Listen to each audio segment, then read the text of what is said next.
Here, welcome to my vlog. We're here at the bowling alley with them. I don't know, there's some gay people or something, I don't know. So here we have Afro Samurai. I purchased this at Rite Aid for $135, and let's open it up. Yeah, I'm doing an unboxing in real life. I got a spare, by the way, I don't know how.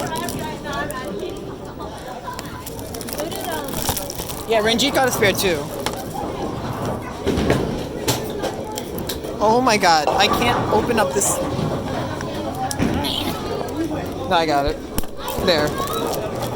At least it doesn't have the freaking seals that things used to have. Okay, so here we have Afro Samurai. As you can see, here's his glorious face. Oh, this is actually really nice. I probably shouldn't have taken off the plastic while I'm out in public. Whatever. Oh, and oh wait, what is this? It has something inside. Oh my god. How are they doing? Oh, Hogsker. Oh, this is just one of these. That probably expired like forever ago. So yeah, I guess that's not valid anymore. And here we have Afro Samurai. Dude, it looks so hot. Yeah.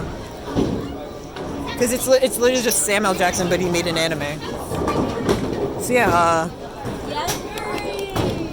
and yes, it's brand new, so welcome. Thank you for coming to my unboxing. Please like, subscribe, and yeah, I'll see you guys in the next video that doesn't exist. Oh.